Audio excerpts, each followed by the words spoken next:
दांत वाली बहू। रंजना कभी ब्रश नहीं करती थी। उसे कितनी बार उसके माँ बाप ने डांटा, लेकिन उसका कोई असर उस पर होता ही नहीं था, जिस कारण से उसके दांत पीले पीले हो जाते हैं। शादी के बाद। अरे बहू, वैसे तो तुझ में कोई कमी नहीं है, पर तेरे दांत इतने पीले कैसे हैं बेटा? कैसे मतलब? कोई सर्जरी थोड़ी ना कराइए। वो तो क्या नाम, मैं ब्रश नहीं करती थी तो पीले हो गए। अब क्या करूं? आप कहे तो लाल करवा लूं या फिर काले? यार ये क्या है, क्यों माँ से लड़ रही हो? लड़ रही हूँ? अरे मैं लड़ रही हूँ या ये बोल रही है कि दांत पीले हैं, पीले। अरे तपस्या थोड़ी ना की है इन्हें पीले करने के लिए। बकायदा ब्रश नहीं किया है 20 साल तक, तब जाकर। छी, कैसी बात कर रही हो? ये उस वक्त तो पीले नहीं थे जब हम लोग तुम्हें देखने आए थे। अरे तब साफ करवा लिया होगा डेंटिस्ट के पास जाकर। अब देखो कैसे पीले पीले लग रहे हैं।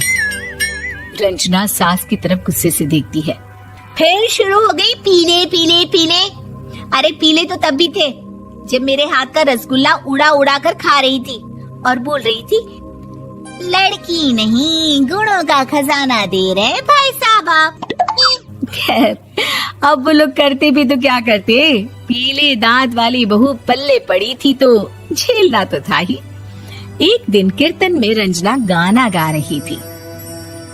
अरे कमला बहन, माँ का द्वार है, यहाँ तो सब शुद्ध होकर आते हैं, फिर अपनी बहू को ब्रश भी नहीं करवाती तुम। दूर से पीले पीले दांत भक्ति में बाधा उत्पन्न कर रहा है। अरे कोई 2 साल के बच्चे थोड़ी ना लेकर आई हूँ मैं बहू बनाकर। अच्छी खासी लड़की है, अरे कैसे करवाऊं ब्रश? ये तो उसे खुद करना चाहिए ना। अब माँ बाप तो इसके जैसे तैसे निपटा दिए, ये नहीं सोचा कि सास कैसे संभालेगी। सास बहू को लेकर घर आ जाती है, लेकिन सोच लेती है कि अब इसे लेकर कहीं नहीं जाएगी।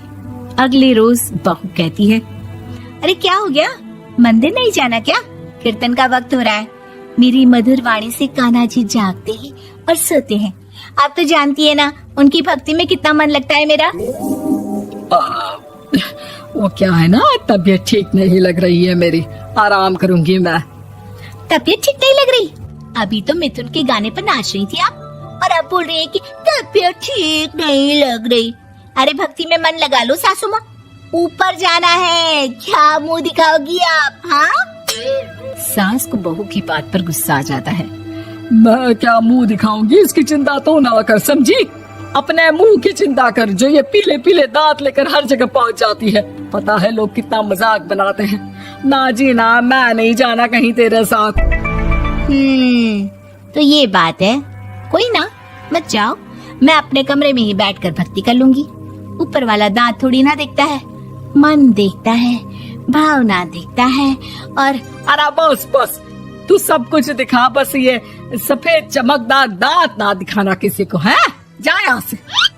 बहू को सास की बात का कोई फर्क नहीं पड़ता, वो तो जैसी थी वैसी ही रह जाती है। सुबह नहाकर किचन में खाना बनाना, फिर खाना खाना, कीर्तन भजन करना और सो जाना। एक दिन, माँ जी मैं सहेली के घर जा रही हूँ, शाम को लेट आऊंगी। हाँ हाँ तो जाना, मैंने कौन सा तेरी आरती करनी है घर पर बैठकर। रंजना सहेली के घर जाती है, जहाँ वो पार्टी में जाने की तैयारी कर रही होती है। अरे शिखा, कहाँ जाने की तैयारी कर रही है? मैं गलत वक्त पर आ गई क्या? अरे नहीं यार, उल्टा सही वक्त पर आई है। मैंने ये साड़ी और ज्वेलरी निकाली है यार, शाम को इनके ऑफिस की एक पार्टी में जाना है। बताना कैसा लग रहा है ये सब? नहीं यार, इस ड्रेस के साथ तो वो वाली ज्वेलरी अच्छी लगेगी। हाँ हाँ सही बोल रही है, मैंने ध्यान ही नहीं दिया। वैसे तो हमेशा से मस्त फैशन सेंस रखती है। तो बड़ा जाती होगी ना पति के साथ पार्टी में।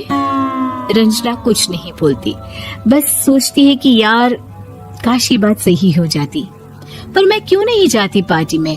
क्या इन लोगों की कोई पार्टी होती नहीं होगी?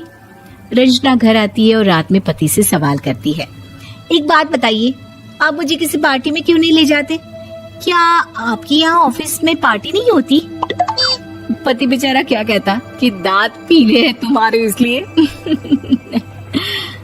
अरे कोई पार्टी होती नहीं हम लोगों के ऑफिस में, तो कहाँ से लेकर जाऊं? और मार्केट, मॉल, कहीं वीकेंड घूमना, कहीं तो। अरे यार, सारे हफ्ते में एक छुट्टी मिलती है, तो सोचता हूँ कि आराम ही कर लूं। क्यों? रंजना मन मार के रह जाती है। पहले कभी सास के साथ मंदिर जाया करती थी, लेकिन वो भी सास ने ले जाना बंद कर दिया। घर बैठी बैठी रंजना बोर हो जाती है। तभी उसे आइडिया आता है और वो मायके जाने का सोचती है। सासू माँ, 2 दिनों के लिए मम्मी के घर जा रही हूँ। अच्छा ठीक है, आराम से जा। और हाँ, माँ से कुछ अच्छी आदत सीख कर आना कि कैसे शरीर के हर भाग की तरह दांतों की सफाई भी जरूरी होती है, समझी? शुरू हो गई ना आप। वो लोग आपकी तरह नहीं है कि छोटी छोटी बात का बतंगड़ बना दे। उन लोगों के लिए मैं मायने रखती हूँ, ना कि मेरे पीले पीले दांत। रंजना माँ को बिना बताए उन लोगों को सरप्राइज देती है, लेकिन जैसे ही वो दरवाजे पर पहुंचती है, अंदर देखती है कि घर वाले कहीं जा रहे होते हैं। अब माँ, काश रंजना दीदी के दांतों वाली प्रॉब्लम नहीं होती, तो वो भी हम लोगों के साथ चलती ना बुआ जी की बेटी की शादी में।